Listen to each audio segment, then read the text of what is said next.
जय श्री कृष्णा। आपका दीक्षिखा के चैनल में स्वागत है।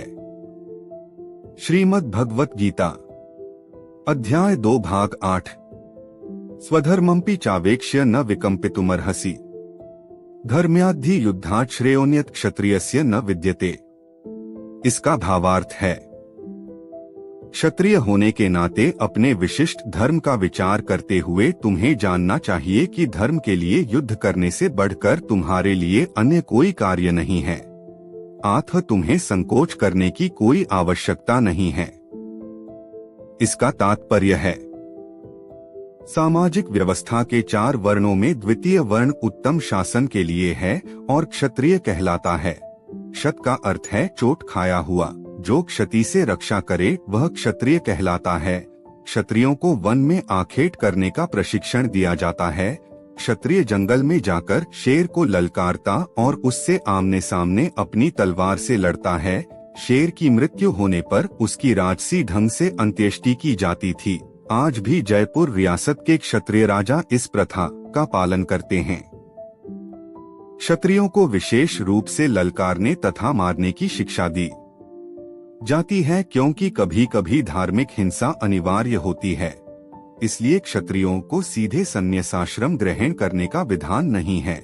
राजनीति में अहिंसा कूटनीतिक चाल हो सकती है, किंतु यह कभी भी कारण या सिद्धांत नहीं रही। धार्मिक संहिताओं में उल्लेख मिलता है, आवेशु मिथोन्योन्य जिघांसन्तो महीक्षितः युद्धमानाः परं शक्त्या स्वर्गं यान्त्य प्रामुखाः यज्ञेषु पशवो ब्रह्मान् हन्यन्ते सत्तं द्विजयः।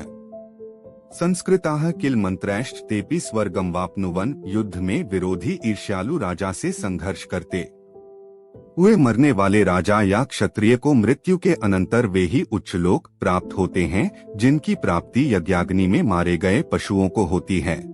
अतः धर्म के लिए युद्ध भूमि में वध करना तथा याज्ञिक अग्नि के लिए पशुओं का वध करना हिंसा कार्य नहीं माना जाता, क्योंकि इसमें निहित धर्म के कारण प्रत्येक व्यक्ति को लाभ पहुंचता है और यज्ञ में बलि दिए गए पशु को एक स्वरूप से दूसरे में बिना विकास प्रक्रिया के ही तुरंत मनुष्य का शरीर प्राप्त हो जाता है। इसी तरह युद्ध भूमि में मारे गए क्षत्रिय यज्ञ संपन्न करने वाले ब्राह्मणों को प्राप्त होने वाले स्वर्गलोक में जाते हैं। स्वधर्म 2 प्रकार का होता है। जब तक मनुष्य मुक्त नहीं हो जाता तब तक मुक्ति प्राप्त करने के लिए धर्म के अनुसार शरीर विशेष के कर्तव्य करने होते हैं। जब वह मुक्त हो जाता है तो उसका विशेष कर्तव्य या स्वधर्म आध्यात्मिक हो जाता है और देहात्म बुद्धि में नहीं रहता। जब तक देहात्म बुद्धि है तब तक ब्राह्मणों तथा क्षत्रियों के लिए स्वधर्म पालन अनिवार्य होता है। स्वधर्म का विधान भगवान द्वारा होता है, जिसका स्पष्टीकरण 4th अध्याय में किया जाएगा। शारीरिक स्तर पर स्वधर्म को वर्णाश्रम धर्म अथवा आध्यात्मिक बोध का प्रथम सोपान कहते हैं। वर्णाश्रम धर्म अर्थात प्राप्त शरीर के विशिष्ट गुणों पर आधारित स्वधर्म की अवस्था से मानवीय सभ्यता का शुभारंभ होता है। वर्णाश्रम धर्म के अनुसार किसी कार्य क्षेत्र में स्वधर्म का निर्वाह करने से जीवन के उच्चतर पद को प्राप्त किया जा सकता है। यदृच्छया चोपन्नम स्वर्गद्वारम पावृतम सुखिनः क्षत्रियाः पार्थ लभन्ते युद्धमीदृशम। इसका भावार्थ है, हे पार्थ, वे क्षत्रिय सुखी हैं जिन्हें ऐसे युद्ध के अवसर अपने आप प्राप्त होते हैं जिससे उनके लिए स्वर्गलोक के द्वार खुल जाते हैं। इसका तात्पर्य है, विश्व के परम गुरु भगवान कृष्ण अर्जुन की इस प्रवृत्ति की भर्त्सना करते हैं जब वह कहता है कि उसे इस युद्ध में कुछ भी तो लाभ नहीं दिख रहा है, इससे नरक में शाश्वत वास करना होगा। अर्जुन द्वारा ऐसे वक्तव्य केवल अज्ञानजन्य थे। वह अपने स्वधर्म के आचरण में अहिंसक बनना चाह रहा था, किंतु एक क्षत्रिय के लिए युद्ध भूमि में स्थित होकर इस प्रकार अहिंसक बनना मूर्खों का दर्शन है। पराशर स्मृति में व्यासदेव के पिता पराशर ने कहा है, क्षत्रियो ही प्रजारक्षण शस्त्रपाणियः प्रदंडयन् निर्जित्य परसैन्यादिक। क्षिते धर्मेण पालयेत। क्षत्रिय का धर्म है कि वह सभी क्लेशों से नागरिकों की रक्षा करे, इसीलिए उसे शांति तथा व्यवस्था बनाए रखने के लिए हिंसा करनी पड़ती है। अतः उसे शत्रु राजाओं के सैनिकों को जीतकर धर्म पूर्वक संसार पर राज्य करना चाहिए। यदि सभी पक्षों पर विचार करें तो अर्जुन को युद्ध से विमुख होने का कोई कारण नहीं था। यदि वह शत्रुओं को जीतता है तो राज्य भोग करेगा, और यदि वह युद्ध भूमि में मरता है तो स्वर्ग को जाएगा, जिसके द्वार उसके लिए खुले हुए हैं। युद्ध करने के लिए उसे दोनों ही तरह लाभ होगा। अथ चेत्त्वमिम धर्म्य संग्राम न करिष्यसि ततः स्वधर्म कीर्तिं च हित्वा पापम वाप्स्यसि। इसका भावार्थ है, किंतु यदि तुम युद्ध करने के स्वधर्म को संपन्न नहीं करते तो तुम्हें निश्चित रूप से अपने कर्तव्य की अपेक्षा करने का पाप लगेगा, और तुम योद्धा के रूप में भी अपना यश खो दोगे। इसका तात्पर्य है, अर्जुन विख्यात योद्धा था जिसने शिव आदि अनेक देवताओं से युद्ध करके यश अर्जित किया था। शिकारी के वेश में शिवजी से युद्ध करके तथा उन्हें हराकर अर्जुन ने उन्हें प्रसन्न किया था और वर के रूप में पाशुपतास्त्र प्राप्त किया था। सभी लोग जानते थे कि वह महान योद्धा है। स्वयं द्रोणाचार्य ने उसे आशीष दिया था और एक विशेष अस्त्र प्रदान किया था जिससे वह अपने गुरु का भी वध कर सकता था।